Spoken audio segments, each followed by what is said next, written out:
तो आज हम पढ़ेंगे वेक्टर। वेक्टर का डेफिनेशन है a physical quantity which has magnitude and is related to a definite direction in space is called vector. इसका मतलब क्या है? इसका मतलब है सपोज यहाँ पे बोल रहे हैं हम एक फिजिकल क्वांटिटी है, ये एक फिजिकल क्वांटिटी हम क्या लिए, ए बी एक फिजिकल क्वांटिटी, एक स्ट्रेट लाइन लिए, ठीक है ना। एक स्पेस में एक फिजिकल क्वांटिटी लिए हैं, अभी उसका मैग्नीट्यूड है, इसका एक लेंथ है, वो हो गया मैग्नीट्यूड। मैग्नीट्यूड क्या हो गया? इसका लेंथ, हम लेंथ को बोल रहे हैं इसका मैग्नीट्यूड, ठीक है ना।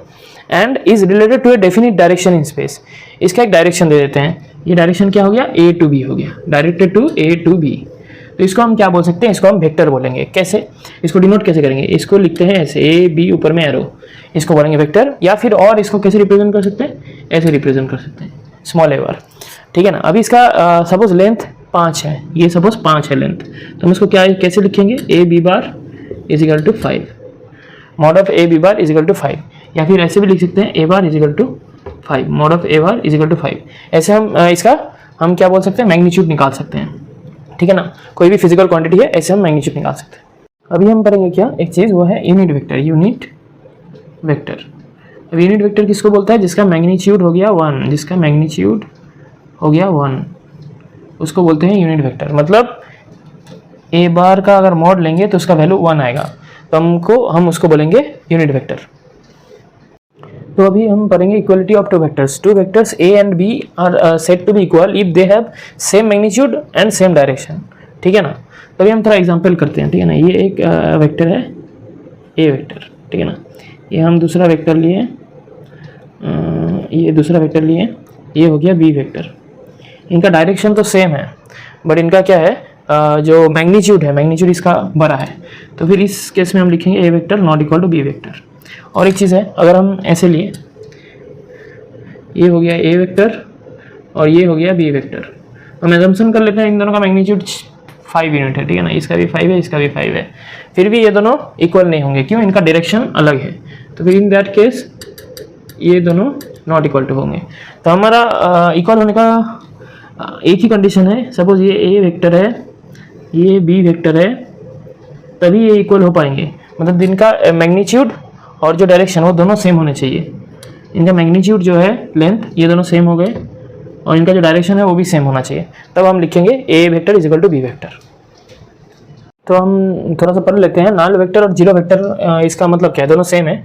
ए वेक्टर हुज मैग्नीट्यूड इज 0, जिसका मैग्नीट्यूड 0 है, can have no direction associated with it.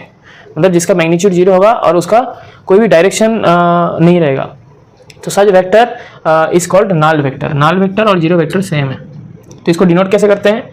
Zero ऊपर में एरो देके या फिर सिंपली जीरो लिखने से आप इसको नल वेक्टर या जीरो वेक्टर को डिनोट कर सकते हैं। तो अभी हम क्या करेंगे? Addition of vectors. तो हमारे पास सपोज एक वेक्टर है ए बी और दूसरा एक वेक्टर है बी सी, ठीक है ना।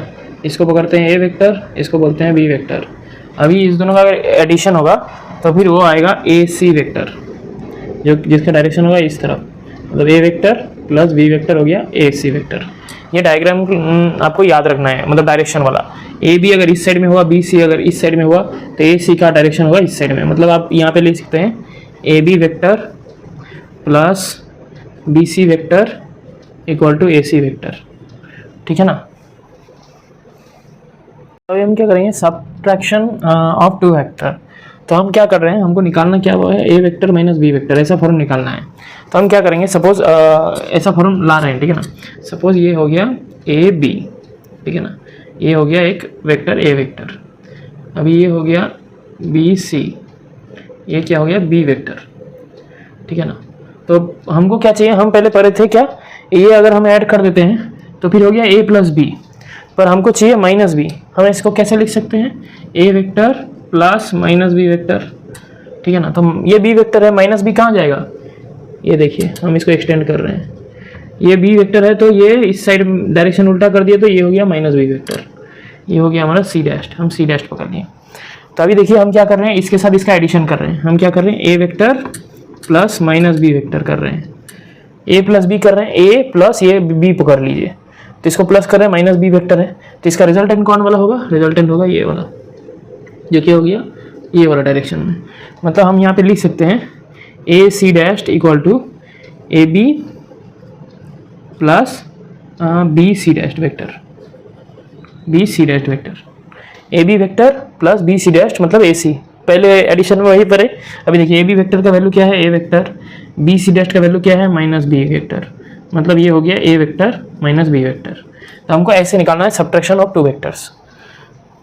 तो अभी हम क्या बोल रहे हैं, scalar multiplication of two vectors, इसको लैम्डा बोलते हैं, ठीक है ना। If lambda is a scalar, scalar मतलब इसमें ये एक नंबर हो सकता है, पॉजिटिव नेगेटिव नंबर या फिर जीरो हो सकता है, and A is a vector, then lambda A vector is defined to be the vector with same direction as A vector if lambda is positive, मतलब लैम्डा ए जो है lambda A vector होगा उसका direction ए vector का जैसा ही होगा, same direction होगा। कब? अगर लैम्डा पॉजिटिव हुआ। अगर लैम्डा नेगेटिव हुआ the opposite direction to A vector if lambda is negative, ठीक है ना। और इसको हम लिख सकते हैं lambda A vector is equal to lambda mod of lambda A vector is equal to mod of lambda into mod of A bar. अभी देख लीजिए थोड़ा सा, ये सपोज ए वेक्टर है, ठीक है ना, ये हो गया हमारा 2a वेक्टर, ठीक है ना। तो यहाँ 2 से मल्टीप्लाई हुआ है, ये है स्केलर, 2 है स्केलर, लैम्डा की जगह यहाँ पे 2 है, ठीक है ना, पर इसका डायरेक्शन सेम है क्योंकि 2 का वैल्यू पॉजिटिव है। अभी सपोज ये सपोज ले रहे हैं ए बी, ये हो गया सी डी, ठीक है ना। तो अगर हम ए बी को ऐसे लिए ए बी वेक्टर, इसमें ए हो गया ऐसे, ठीक है ना, ये ए वेक्टर लिए।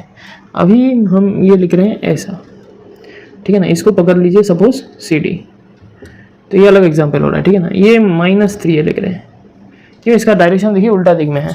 तो हम इसमें जो स्केलर क्या हो रहा है, ये -3 है, यहाँ पे 2 है, ये पॉजिटिव नंबर है, तो ए का डायरेक्शन जिस दिग में जाएगा उसका डायरेक्शन भी वही दिग में जाएगा 2a वेक्टर का। और अगर ये आप लैम्डा का वैल्यू अगर नेगेटिव है जैसे कि -3 है, तो फिर देखिए ए वेक्टर जिस दिग में जा रहा है उसका ठीक ऑपोजिट डायरेक्शन में जा रहा है, यही यहाँ पे लिखा गया है।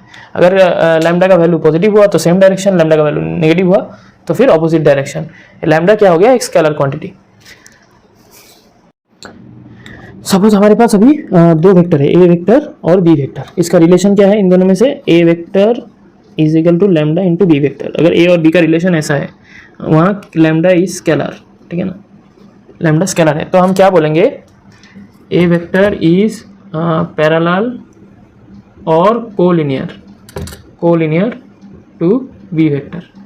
कब? अगर ये रिलेशन सपोर्ट कर रहा है, ये रिलेशन अगर सपोर्ट करता है तो फिर ए क्या होगा, पैरेलल होगा या फिर कोलिनियर होगा बी के साथ।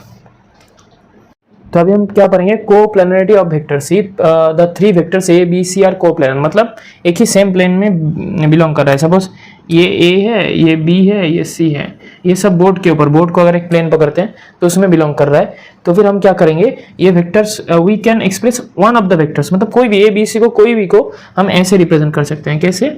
ए vector is equal to lambda B vector plus mu C vector, where lambda और म्यू क्या हो रहा है, नंबर्स हो रहा है, नॉट बोथ जीरो, दोनों एक साथ जीरो नहीं होगा।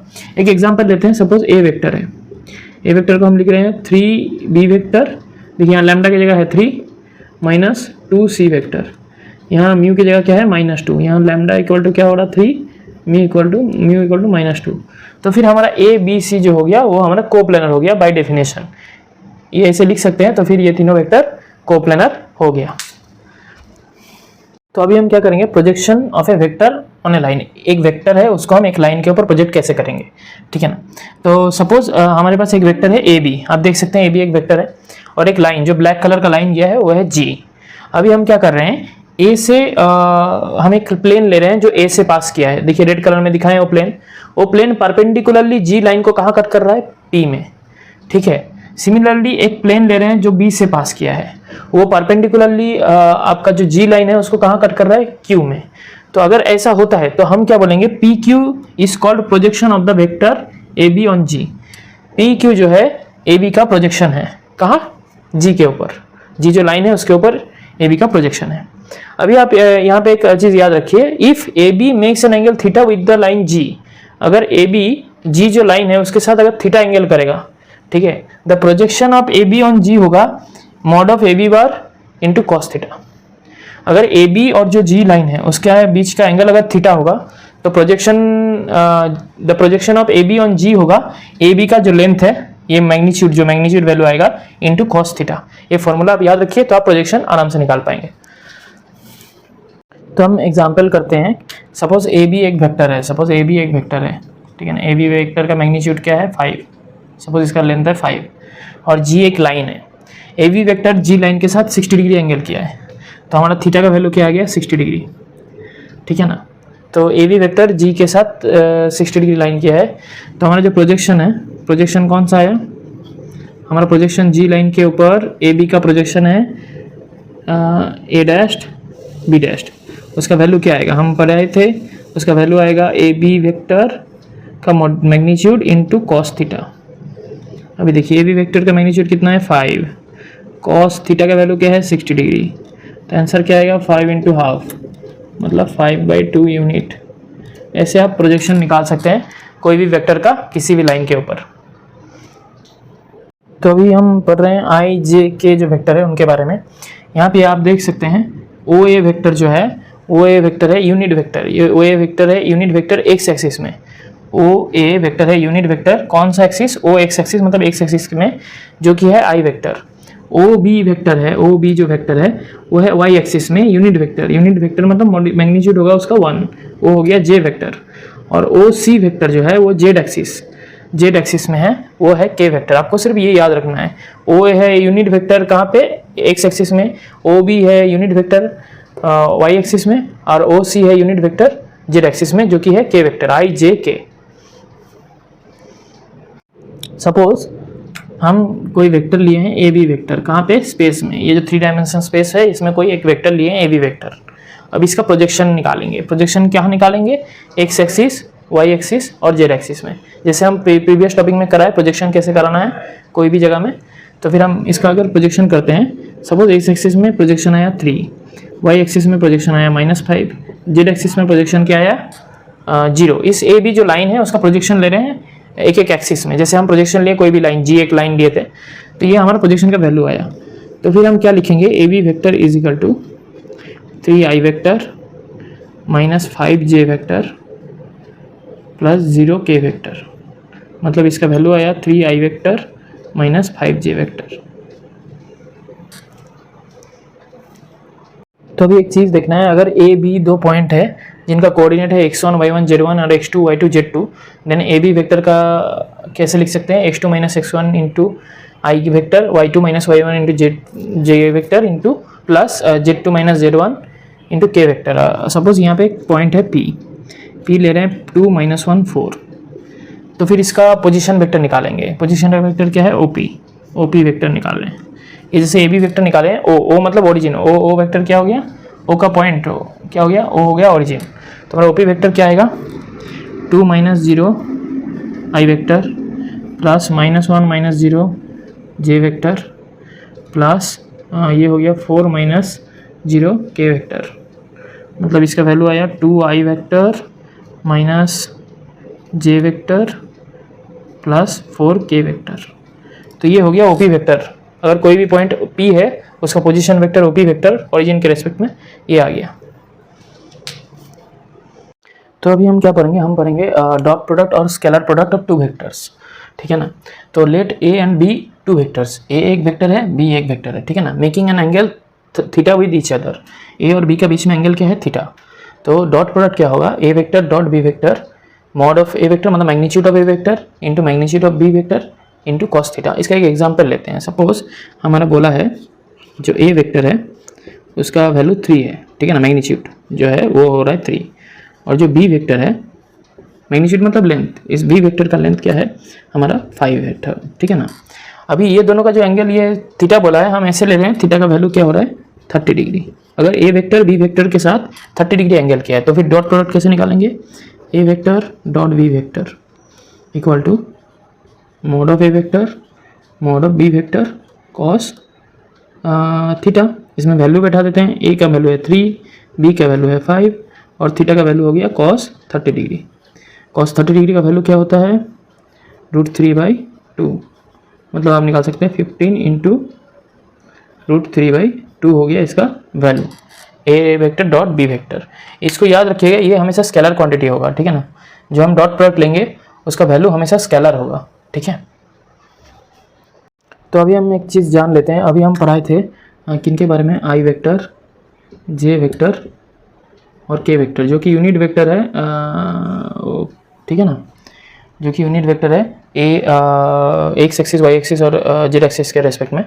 तो अगर हम इसका डॉट प्रोडक्ट लेते हैं, मतलब आई वेक्टर डॉट जे वेक्टर, तो आप देखिए ये दोनों का जो थीटा का एंगल कितना आएगा, दोनों तो परपेंडिकुलर है, ये एक्स एक्सिस में है, ये वाई एक्सिस में है, तो दोनों का बीच में एंगल क्या होगा 90 डिग्री। कॉस 90 का वैल्यू क्या होता है, कॉस 90 डिग्री मतलब हो गया 0, तो इसका वैल्यू आएगा 0। सिमिलरली आपका आई इंटू के करेंगे तो भी आएगा 0, और अगर आप जे इंटू के करेंगे तो भी आएगा 0।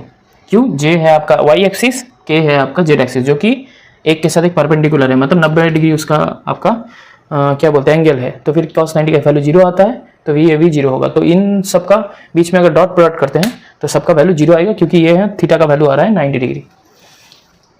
यहाँ पे एक चीज़ था, जैसे कि हम पढ़े थे प्रोजेक्शन ऑफ कोई भी लाइन ए बी, कोई भी वेक्टर ए बी है, कोई भी लाइन जी के ऊपर अगर प्रोजेक्शन लेते हैं उसका फॉर्मूला होता था ये। इसमें से थीटा क्या है, थीटा है ए बी वेक्टर और जी जो लाइन है उसके बीच में जो एंगल है वो है थीटा। हम पढ़े थे अभी A B vector cos theta.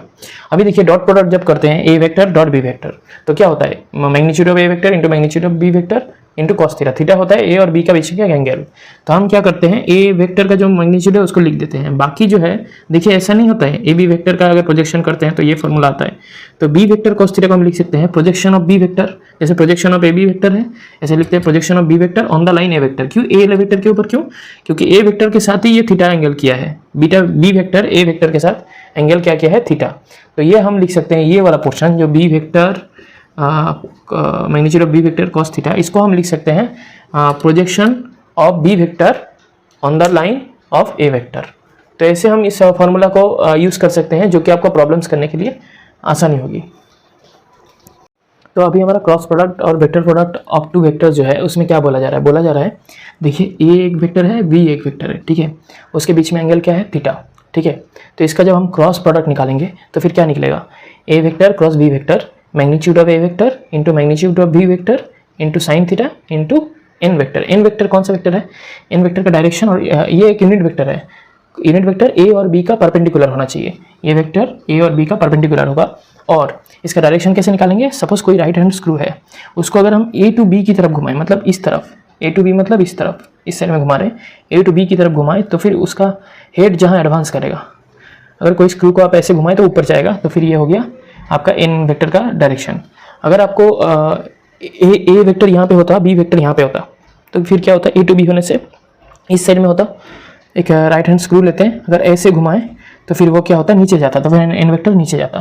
तो यहाँ पे बोला है let A B two vectors making an angle theta between them then their cross product is this where n is a unit vector perpendicular to both A and B and directed towards a direction in which right hand screw head would advance relative to relation from A vector to B vector. ऐसे हम cross product of vector product निकाल सकते हैं। तो फिर हम एक example से इसको सॉल्व करते हैं, ठीक है ना। यहाँ पे मैग्नीट्यूड ऑफ ए वेक्टर कितना दिया गया है 3 और मैग्नीट्यूड ऑफ बी वेक्टर कितना दिया गया है 4। देखिए यहाँ ए वेक्टर है, ये बी वेक्टर है, दोनों में हमारा एंगल कितना है 30 डिग्री, ठीक है ना। तो हम क्या करेंगे, इसमें क्रॉस प्रोडक्ट निकालेंगे। क्रॉस प्रोडक्ट कैसे निकालते हैं, A vector cross B vector, इसका फॉर्मूला क्या था, mod of A vector, mod मतलब magnitude of A vector magnitude of B vector into sine theta into N vector. अभी देखिए ए वेक्टर का कितना हुआ 3, बी वेक्टर कितना हुआ 4, साइन थीटा मतलब साइन 30 डिग्री, डिग्री 30 है, इंटू हमारा क्या हो गया एन वेक्टर, ये हो गया 12, साइन 30 मतलब हो गया आपका हाफ, इंटू एन वेक्टर मतलब इसका वैल्यू हो गया आपका 6 एन वेक्टर। अभी एन वेक्टर का डायरेक्शन कैसे निकालेंगे, हम आपको बताएं कि अगर हमारा ये एक प्लेन है ए बी बिलोंग कर, दो लाइन को आप एक प्लेन में ले लिए, ए वेक्टर बी वेक्टर लाई कर रहा है, ऐसा कोई प्लेन का आप परपेंडिकुलर लेंगे एन वेक्टर होगा, और इसका डायरेक्शन कैसे होगा, ऊपर जाएगा नीचे जाएगा प्लेन का, वो कैसे देखेंगे, हमको एक राइट हैंड स्क्रू लेना है, उसको घुमाना है किसकी तरफ, ए से बी की तरफ, मतलब इस तरफ घुमाना है। तो ए से घुमाने से राइट हैंड स्क्रू को आप याद कीजिएगा और नीचे की तरफ जाएगा, तो फिर ये हम एन वेक्टर नीचे की तरफ गया, तो डायरेक्शन आप ऐसे निकाल सकते हैं। तो यहाँ पे हम क्या कर रहे हैं, geometrical interpretation of cross product कर रहे हैं, ठीक है ना। ए बी वेक्टर अगर ऐसा रहे तो फिर ये एक पैरेललोग्राम जो है उसका एरिया डिनोट करेगा, ठीक है ना, उसका मैग्नीट्यूड। सपोज हम क्या लिए, ए वेक्टर का वैल्यू ले लिए 3, बी वेक्टर का वैल्यू ले लिए, मैग्नीट्यूड ले लिए 5, और इन दोनों का जो बीच का एंगल है वो ले लिए 60 डिग्री। तभी हमको क्या करना है, इसका क्रॉस प्रोडक्ट क्या होगा, ए वेक्टर क्रॉस बी वेक्टर, ठीक है ना, इसका मॉड निकालेंगे। मॉड मतलब इसका मैग्नीट्यूड निकाल रहे हैं, ठीक है ना। तो फिर ये क्या आएगा, magnitude of A vector magnitude of B vector sine आपका क्या गया 60 डिग्री, और जो एन वेक्टर रहेगा उसका भी मैग्नीट्यूड, ठीक है ना। तभी देख लीजिए मैग्नीट्यूड ऑफ ए वेक्टर कितना है 3, मैग्नीट्यूड ऑफ बी वेक्टर क्या है 5, साइन 60 डिग्री क्या हो गया √3/2, और एन वेक्टर का मैग्नीट्यूड क्या आएगा, एन वेक्टर हमेशा क्या होता है यूनिट वेक्टर, हम पढ़ाए थे क्रॉस प्रोडक्ट का डेफिनेशन में, वो हो गया यूनिट वेक्टर, मतलब इसका मैग्नीट्यूड हमेशा 1 आएगा। तो फिर ये हो गया 15 √3/2, ये क्या हो गया, एरिया के यूनिट क्या रहता है स्क्वायर यूनिट, ये कुछ भी हो सकता है square metre, square inch, square kilometre, anything. तो पैरेललोग्राम का हम एरिया ऐसे निकाल सकते हैं। तभी वेक्टर अलजेब्रा का जो कुछ फार्मूलाज है वो हम करेंगे। तो यहाँ पे देखिए ए वेक्टर क्या बोला है, ये x1 i vector y1 j z1 के, वो x2 y2 z2 हो गया। अगर आपका ए वेक्टर और जो बी वेक्टर है, आपका ए वेक्टर है और बी वेक्टर है, ठीक है ना, ये ए वेक्टर और जो बी वेक्टर है, अगर ये दोनों इक्वल हुआ तो आई का कंपोनेंट सेम करेंगे, वो जे का कंपोनेंट सेम करेंगे और के का कंपोनेंट, मतलब x1 = x2 होगा, y1 = y2 होगा, z1 = z2 होगा, अगर ए वेक्टर = बी वेक्टर हुआ तो हमको सिर्फ आई जे के का कंपोनेंट को सेम करना है, ठीक है ना। दूसरा चीज़, अगर इसका डॉट प्रोडक्ट करेंगे ए वेक्टर डॉट बी वेक्टर, तो क्या होगा, ये होगा x1 x2 y1 y2 z1 z2। क्यों?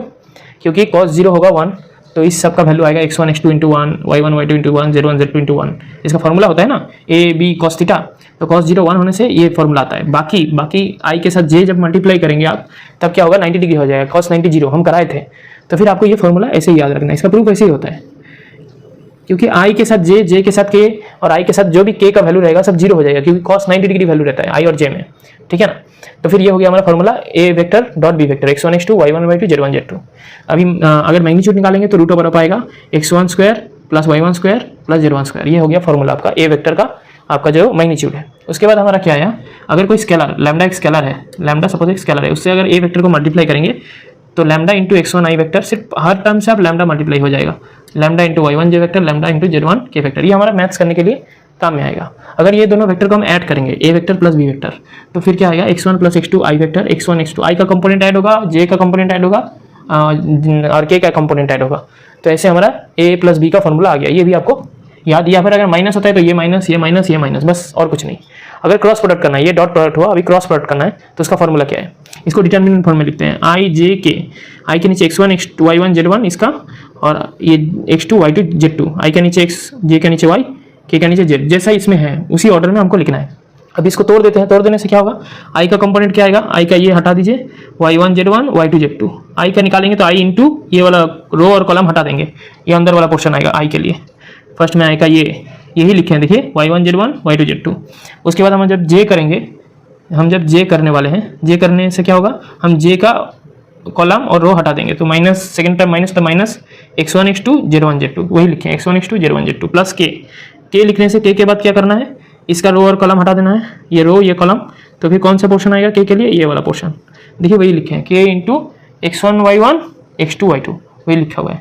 अब इसको सॉल्व करते हैं, सॉल्व करने से देखिए i वेक्टर इंटू क्या आएगा, y1 z2 minus y2 z1, वही लिखे हैं, माइनस क्या आएगा, ये माइनस है, j वेक्टर के साथ क्या आएगा, x1 × z2 into x2 × z1, x1 z2 x2 z1, वही लिखे हैं। और k वेक्टर के साथ क्या आएगा, x1 y2 minus x2 y1, ठीक है। ये हो गया हमारा क्रॉस प्रोडक्ट है। ये फॉर्मूला आप याद रख सकते हैं, या फिर इतना करने से आप यहाँ से निकाल सकते हैं। कैसे, आप फॉर्मूला डायरेक्ट याद रखने की जरूरत नहीं है, आप ऐसे कैलकुलेट करके भी निकाल सकते हैं। अगर ए वेक्टर और बी वेक्टर दोनों कोलिनियर है या फिर पैरेलल है, मतलब पैरेलल है ए वेक्टर बी वेक्टर, और क्या है, अगर कोलिनियर है मतलब एक ही वेक्टर है, ये भी ए वेक्टर है ये भी बी वेक्टर है, ठीक है ना, सेम लाइन पे बिलोंग करता है, तो फिर क्या होगा, i का कंपोनेंट का बाई करेंगे, मतलब x1/x2 = y1/y2 = z1/z2। अगर ये होता है, ये सपोर्ट करता है, ये सेटिस्फाई करता है, तो फिर हम बोलेंगे क्या, ए वेक्टर और बी वेक्टर पैरेलल है या फिर कोलिनियर है। ये कंडीशन सेटिस्फाई होना चाहिए। इस वीडियो में हम वेक्टर अलजेब्रा का कॉन्सेप्ट क्लियर किए हैं। नेक्स्ट वीडियो में हम इसके ऊपर प्रॉब्लम्स क्लियर करेंगे। और आपको अगर और भी वीडियोस देखना है तो प्लेलिस्ट में क्लिक कीजिए, चैनल को सब्सक्राइब कीजिए। देखने के लिए धन्यवाद। आपका दिन शुभ हो। प्लेलिस्ट आपका आई बटन और डिस्क्रिप्शन में दिया रहेगा।